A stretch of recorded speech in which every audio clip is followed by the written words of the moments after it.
Por que Haddad e toda a mídia burguesa, a imprensa burguesa, que está aqui de manhã, à tarde e à noite para manufaturar a opinião pública, afirma que foi uma vitória contundente do governo? Quantos votos, Anos? 370, né?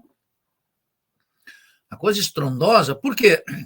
Isso. Porque é mais ou menos como aquele trabalhador que ganha 1.302 e agradece o patrão.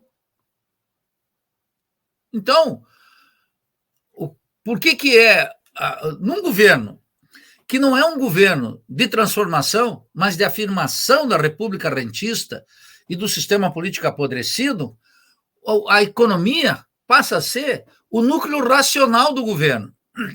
E o governo está interessado em mudar a meta de inflação. Nós já tivemos 3 reuniões do Conselho Monetário Nacional e o Lula não deixa mudar.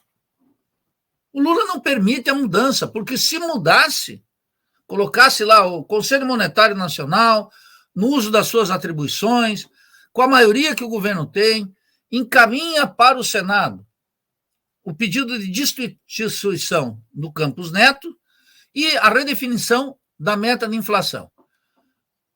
Inclusive, pode fazer uma sem vincular com outra. Pode pedir a cabeça do rapaz, representante dos banqueiros, ou alteração na meta de inflação. Para 8%, já mudaria para 7%, que é uma inflação inferior à inflação nos Estados Unidos e na Europa. Podiam, todos, até o Blanchard, que era o economista-chefe do Fundo Monetário Internacional, topa isso. Uma inflação mais alta que a nossa. E aí poderia, eventualmente, estar preocupado com a recuperação do nível de emprego. Bem, não é isso que o governo faz. O governo renuncia. Olha, eu soube, porque eu vi uma entrevista do Lindenberg. O Lindenberg assumiu a minha proposta aí, para você ver que eu também sou generoso, dizendo que ele ia para a reunião do Diretório Nacional propor para o diretório que o Conselho Monetário Nacional tirasse o Campos Neto e redefinisse as metas de inflação. Tal como eu tenho dito desde fevereiro aqui nesse programa do Faixa Livre. Não temos notícia. Certamente ele ensaiou essa conversa lá e o Diretório Nacional, se é que ele ensaiou aí, porque eu não sei, descartou completamente. Está disciplinado. Eles vão lá e fazem essa coisa de votar no teto de gastos, manifestando, olha que comportamento de ovelha. Hein? Que comportamento de ovelha. Vou chamar aqui pelo nome. Não é disciplina partidária. Isso é um comportamento de ovelha e uma falta de compromisso com o nosso povo. É uma irresponsabilidade. Mas eles têm mais fidelidade ao Lula e ao governo do que ao povo, ao mandato popular. Veja como é que se degrada a praxis partidária.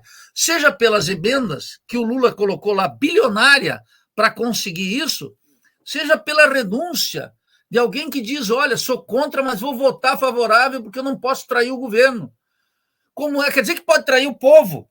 Trair o povo é um costume já aceitável. Votar contra o governo para fazer a crítica aberta, para deslocar o governo para a esquerda, esses deputados e senadores não têm a menor credibilidade. Eu afirmo aqui, todos eles traem o povo e ficam com a fidelidade a um governo que é um governo conservador, cada vez mais à direita, por convicção. De tal maneira que a vitória de Haddad lá é a vitória da coesão burguesa, da economia política do rentismo. Essa que é a questão.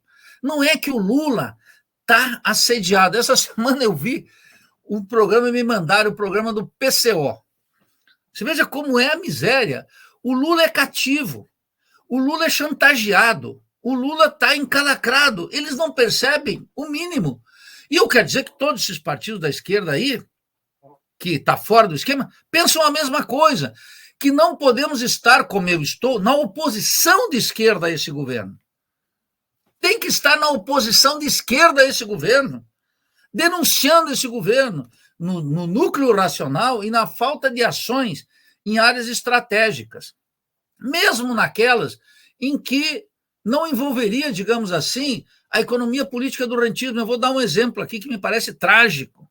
Veja, então, esse apoio lá do Haddad à vitória é um núcleo racional do governo. E é um núcleo racional, quero antecipar aqui, da sucessão presidencial. Porque não tocaremos na economia política do rentismo. Mas também, Anderson, veja o seguinte, nas bolhas onde eu ando, todo mundo elogia os discursos do Silvio Almeida. Eu conheço bem o Silvio Almeida, muito bem. Antes dele ser famosinho, eu trazia ele aqui em Santa Catarina várias vezes para discussão sobre racismo e outros temas políticos. Veja, alguma medida na área de direitos humanos sobre a Comissão da Verdade? Alguma medida na área de direitos humanos sobre o desumano sistema carcerário brasileiro? 6 meses, Anderson. Nada. Nada. Absolutamente nada. E no núcleo racional que você menciona aqui, que é o Ministério da Fazenda, o que acontece? Haddad leva a política dos banqueiros. Veja com quem ele conversa.